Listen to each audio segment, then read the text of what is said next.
Di antara bukit-bukit berhutan bekas wilayah kerajaan Hungaria, reruntuhan kastil Kachtes berdiri sunyi seakan menyimpan desah kesakitan yang gak pernah benar-benar padam.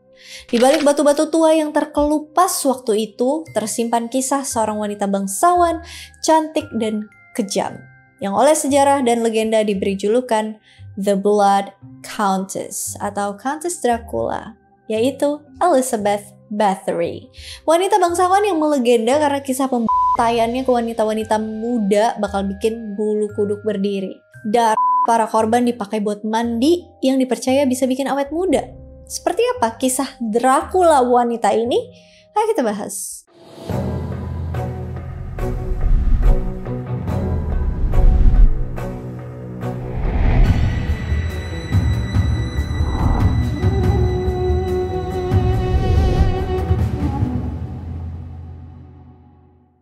Lahir tanggal 7 Agustus 1560 di Nyírbátor, kerajaan Hungaria. Elizabeth berasal dari keluarga Bathory, salah satu dinasti paling berkuasa di Eropa Tengah. Elizabeth masih ada hubungan sepupu jauh sama Stefan Bathory, pangeran Transylvania dari tahun 1571 sampai 1576 yang kemudian jadi Raja Polandia dan Grand Duke of Lithuania dari tahun 1576 hingga 1586. Sebagai anak perempuan bangsawan, Elizabeth dikasih pendidikan yang jarang loh dimilikin sama wanita biasa. Dia tuh ya fasih bahasa Latin, Jerman, Hungaria, Yunani. Dia juga dalemin filsafat dan alkimia. Dan selain itu pastinya dia juga tumbuh dalam kemewahan yang berbalut kegelapan. Dari sejak usia belia, dia udah nyaksikan kebrutalan kehidupan bangsawan. Penyiksaan terhadap budak dan eksekusi publik itu bukanlah hal yang asing pada saat itu. Dan di balik kecerdasannya, benih-benih kegelapan tuh mulai tumbuh. Beberapa catatan sejarah menyebutkan bahwa Elizabeth kecil pernah mengalami gangguan kejiwaan. Mungkin akibat trauma atau faktor genetik ya. Ada desas-desus bahwa dia tuh menderita epilepsi lobus temporal, suatu kondisi yang saat itu sering diobati dengan darah manusia. Tradisi pengobatan kuno yang akan berefek panjang dalam hidup seorang Elizabeth Bathory. Nah, ketika dia berusia 15 tahun, dia menikah dengan Ferenc Nadasdy pada tanggal 8 Mei 1575 di Istana Varano di Slovakia. Elizabeth pindah ke kastil Kachtes, kediaman terpencil nan megah. Suaminya, seorang jenderal yang terkenal kejam dan brutal, dijuluki sebagai Black Knight of Hungary. Ferenc dianggap pahlawan yang berhasil menghalau serangan dan merebut kembali wilayah Hungaria yang diambil sama Ottoman. Dia nih sering berada di medan perang, jadi si Elizabeth tuh sering ditinggalin ya sama suaminya ya. Dan Elizabeth pun bisa ngatur tanah atau wilayah kekuasaannya, pelayan, dan urusan rumah tangga sebebasnya. Kesibukan Ferenc juga jadi salah satu faktor mereka baru punya anak setelah 10 tahun pernikahan. Sekitar tahun 1585, Elizabeth ngelahirin seorang anak perempuan yang dikasih nama Anna. 5 tahun berikutnya, dia ngelahirin Orsolya dan Katharina yang lahir tahun 1594. Pada tahun 1596, dia ngelahirin lagi putra pertamanya yang dikasih nama Andras yang diikuti oleh Paul tahun 1598. Tapi nih, sebelum dia punya anak, dia tuh sering ngerasa kesepian. Dan dia mulai nemuin sisi gelap dirinya. Pada awalnya kekejaman Elizabeth mungkin masih dalam batas normal ya buat seorang bangsawan pada masa itu. Kayak menghukum pelayan yang malas atau mencambuk pelayan yang ceroboh. Tapi seiring waktu ada yang berubah. Walaupun udah punya anak, kemarahan kecil berubah jadi siksaan yang berlarut-larut. Elizabeth mulai nyatin kuku, menyat kulit, dan saat musim dingin dia bakal menjangi pelayannya itu. Terus biarin mereka kedinginan dan membeku di luar hingga meninggoy. Dalam versi lainnya, air disiramin ke tubuh mereka, terus tubuh mereka jadi patung es yang bakalan meninggoy perlahan-lahan. Elizabeth bekerja sama dengan 4 pelayannya yang setia, Dorothea Sentes, Ilona Jo, Katarina Benica, dan Janos Uivari. Mereka jadi tangan kanannya yang membantu dalam kekejaman yang gak berperi kemanusiaan. Metode siksaan Elizabeth lainnya adalah dia bakalan nyalain lilin atau obor kecil, dan lilin itu atau obor itu bakal ditaruh di bawah jari tangan, jari kaki, atau alat kelamin korbannya.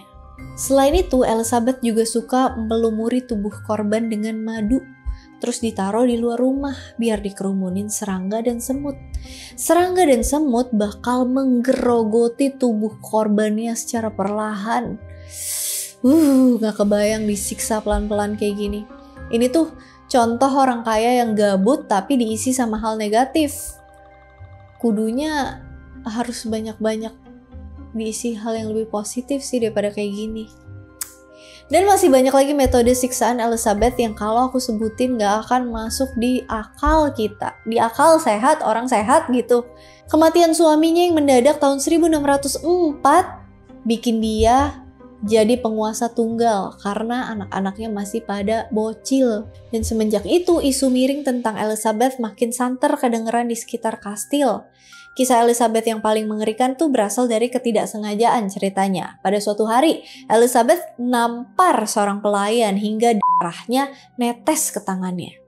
Elizabeth memperhatikan kulitnya kok kayak lebih cerah ya, dan kencang di tempat tetesan itu menyentuh kulitnya.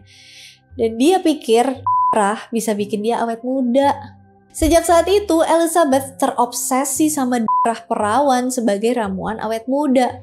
Maka dimulailah masa tergelap dalam hidupnya, yaitu ritual berdarah demi keabadian. Gadis-gadis desa mulai menghilang. Anak-anak petani dijanjikan pekerjaan di istana, tapi gak pernah balik.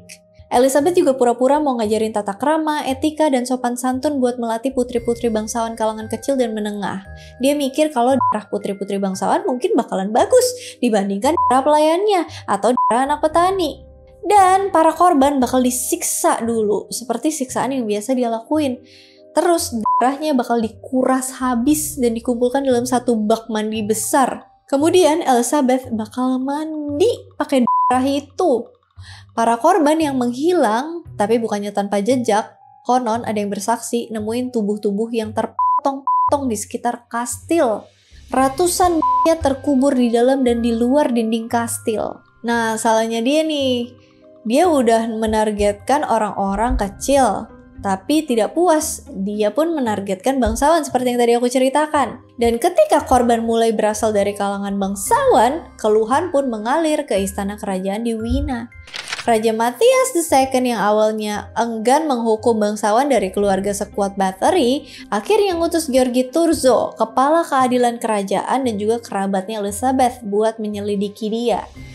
Pada malam Natal tahun 1610, Thurzo barengan sama pasukannya mendobrak pintu kastil Castres. Apa yang mereka temuin jadi legenda yang tercatat dalam laporan resmi. Tubuh-tubuh perempuan tergantung, termutasi di ruang bawah tanah, dan seorang gadis setengah hidup yang masih mengerang di lantai. Mereka pun nangkep pelayan-pelayan Elizabeth tapi nggak mengadili Elizabeth secara formal. Menurut kesaksian pelayan yang lain, Elizabeth nulisin nama-nama para korban dalam sebuah buku harian pribadinya. Dan di situ tertulis ada sebanyak 650 jiwa korban. Buku itu tidak pernah ditemukan. Tapi banyak yang percaya bahwa buku itu benar-benar ada tersembunyi di balik dinding batu kastil. Karena darah bangsawan dan kekuatan politiknya, Elizabeth dikurung seumur hidup di salah satu ruang kastilnya sendiri dengan jendela dan pintu yang disegel. Kayak aku bilang di awal, dia masih sepupuan sama Stefan Bathory, Pangeran Transylvania yang juga Raja Polandia dan Grand Duke of Lithuania. Jadi dia nggak pernah disidang atau dihakimin, cuma dihukum aja di kastilnya sendiri. Selama 4 tahun, Elizabeth hidup dalam kegelapan dan penyesalan. Dia pun nulis surat-surat dari penjaranya, menyangkal semua tuduhan, menyatakan dirinya sebagai korban konspirasi buat merampas harta dan warisannya. Elizabeth tidak pernah diizinkan tampil di pengadilan. Kematiannya di usianya yang 54 tahun pada 21 Agustus 1614 juga dicurigai sebagai bagian dari konspirasi. Elizabeth dimakamkan di gereja Shasta tanggal 25 November 1614, tapi menurut beberapa sumber karena protes penduduk desa, jenazahnya dipindahin ke rumah kelahirannya di Essex, di mana Elizabeth dimakamkan di makam keluarga Bathory. Lokasi pasti jenazahnya saat ini nggak diketahui, tapi diyakini terkubur dalam di area gereja. Eits, tapi cerita nggak berhenti sampai di sini loh. Kastil tempat Elizabeth dikurung konon menjadi tempat berhantu dan menjadi daya tarik para pecinta horor dan misteri. Orang-orang ngaku ngelihat bayangannya berjalan di malam hari, terdengar isakan gadis-gadis muda dari bawah tanah, dan aroma darah yang muncul entah dari mana. Beberapa sejarawan nyoba nyari kebenaran kisahnya, menyebutkan bahwa Elizabeth mungkin hanya korban ambisi politik dan misoginis atau kebencian dan rasa nggak suka terhadap perempuan. Tapi luka-luka di tubuh para korban, pengakuan pelayan, dan catatan gereja sulit terbantahkan. Elizabeth Bathory telah menjadi ikon bukan hanya dari sejarah, tapi dari ketakutan umat manusia terhadap kecantikan yang terlalu sempurna, kekuasaan yang tidak terkendali, dan obsesi manusia terhadap keabadian. Elizabeth hidup lebih dari 400 tahun dalam legenda, jauh lebih lama daripada usianya yang sebenarnya. Dan dalam setiap kisah yang dituturkan ulang, setiap sketsa yang dibuat ulang, Elizabeth tetap berdiri di ambang antara kenyataan dan mitos. Wanita yang mandi darah buat melawan waktu, tapi justru dikalahkan waktu itu sendiri. Sebetulnya kisah Elizabeth udah ngilang cukup lama sih, sampai legenda ini muncul di media cetak buat pertama kalinya tahun 1729 dalam Tragica Historia karya pendeta Yesuit Laszlo Turoczi. Catatan tertulis pertama dari kasus Elizabeth. Selama puluhan tahun, bahkan sampai sekarang, cerita itu masih dipertanyakan. Apakah benar Elizabeth ngelakuin itu semua? Belum lagi masa itu legenda dan mitos Dracula, vampir, dan horor gotik tuh lagi jadi trending topik di daerah Eropa Tengah dan sekitarnya. Elizabeth Bathory juga pernah masuk Guinness Book of Records sebagai the most prolific female murderer atau pembunuh wanita paling produktif dalam sejarah. Tapi saat ini nggak dicantumkan secara resmi lagi dan klaim tersebut masih menjadi kontroversi sejarah karena nggak ada catatan yang official atau resmi pada masa itu. Oh iya, satu lagi, konon katanya keturunan dari keluarga Bathory masih hidup sampai hari ini, terutama di Hungaria, Slovakia, dan Rumania.